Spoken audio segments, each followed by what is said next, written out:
So, is awakening a higher state of consciousness? For thousands of years, mystics have been describing experiences of unity and absorption, boundless love, divine union, and ego death. Today, neuroscientists measure unusual brain activity in long-term meditators, and psychologists map out developmental stages of identity, and we have spiritual teachers who talk about enlightenment and awakening. So are all of these things the same thing? Is awakening a measurable shift in brain activity? Is it the peak of a vertical ladder? Or is something more subtle taking place? Today I want to explore that question, touching on science and Advaita Vedanta, Christian mysticism, Neoplatonism, and modern developmental psychology. Because when you place those things side by side, there seems to be a pattern that challenges the way some people think about higher states of consciousness. I was reading this article by Wired about a study that examined long-term Buddhist meditators.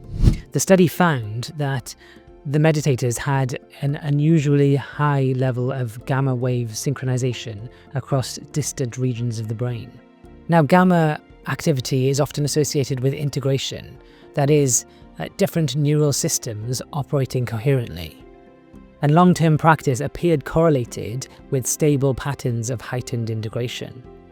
Other studies have shown altered default mode network activity. When we are ruminating on the past, when we are lost in thought, our default mode network fires rapidly. And when we practice mindfulness, studies have shown that the default mode network can be deactivated. So the question becomes plausible. If consciousness has many states, could enlightenment or awakening be an elevated or refined one? At first glance, this seems reasonable, but science alone cannot tell us whether a change in neural activity relates to liberation, transformation, or simply a change in condition. For that, we turn to the contemplative traditions. Ramana Maharshi offers a careful distinction. He talks about three forms of samadhi, all of which involve some awareness of self, and that's self with a capital S. That is the all-inclusive, non-personal self, the ultimate reality. First, there is savikalpa samadhi. This is awareness that is maintained only with constant effort. As soon as you let go of the effort, then the awareness of the self is lost. Then there is kevala nivikalpa samadhi. This is effortless but temporary awareness of the self. And also, while you have that awareness of the self, you don't have the ability to perceive or to function in the world. Then there is sahaja nivikalpa samadhi. This is the natural state, the continuous awareness of the self, one in which the ego has been irrevocably and completely eliminated. In this state, you see no difference between yourself and the rest of the world. There is a crucial insight here. Temporary awareness does not equal liberation. You could experience profound states where body awareness disappears, where thoughts vanish, where bliss intensifies. But when awareness returns outwards, the ego reappears. For Ramana, awakening stabilizes awareness at its source, and the egoic structure dissolves at its root. So this reframes the discussion. We're no longer asking how high can consciousness go, we're asking what remains when the fluctuations settle. The Mandukya Upanishad describes 4 states: waking, dreaming, deep sleep, and then a 4th state. This 4th state is the underlying awareness in which everything else arises. Waking, dreaming, and deep sleep all arise within this 4th state. If this is so, then awakening might not climb upward. It might be the realization of the background, the thing that's been there the entire time and always will be there. The Mandukya Upanishad says it is the essence of the knowledge of the one self, the state where manifestation ceases, peaceful, benign, and undivided. That is known as the 4th. That is the self. Still, many traditions do speak of ascent. Dr. David R. Hawkins proposed a map of consciousness, ranking states starting with fear and shame and rising up to love and peace and enlightenment. Teresa of Avila described the soul moving through the interior castle, each deeper chamber bringing closer intimacy with the divine. Plotinus outlined the ascent of the soul towards the One.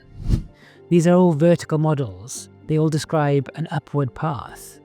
They suggest growth from ego-centered identity towards unity. But even here, the culmination of these paths can dissolve the ladder itself.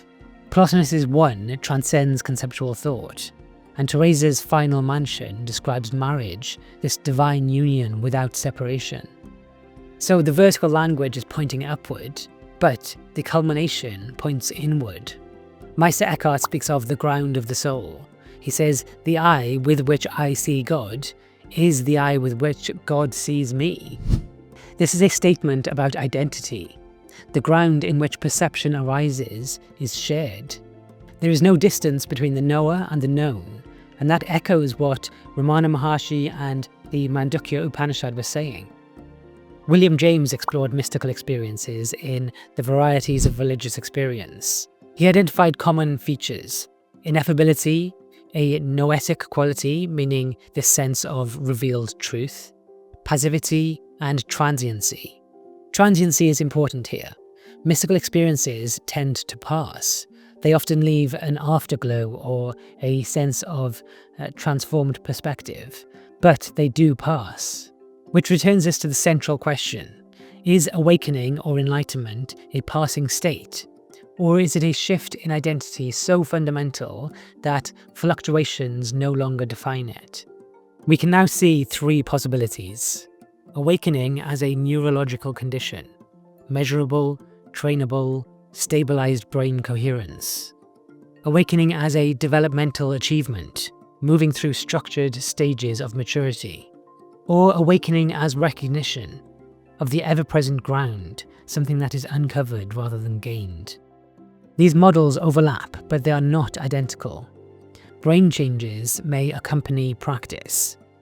Psychological growth may deepen maturity, and peak states might lead to deeper insights. But the non-dual traditions insist on something more fundamental. Awareness is constant, and the different states rise and fall within it. The search for higher experience might distract from what is already here. We don't need to reach upward, we just need to see more clearly.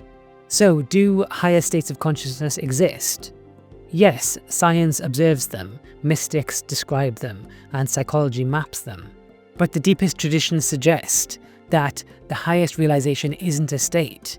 It is the simple recognition of the awareness in which all states arise. And that recognition is closer than any peak. It's closer than any thought, closer than any experience. It's closer than the one who seeks. To hear more about how awakening is closer than you think, watch this video next.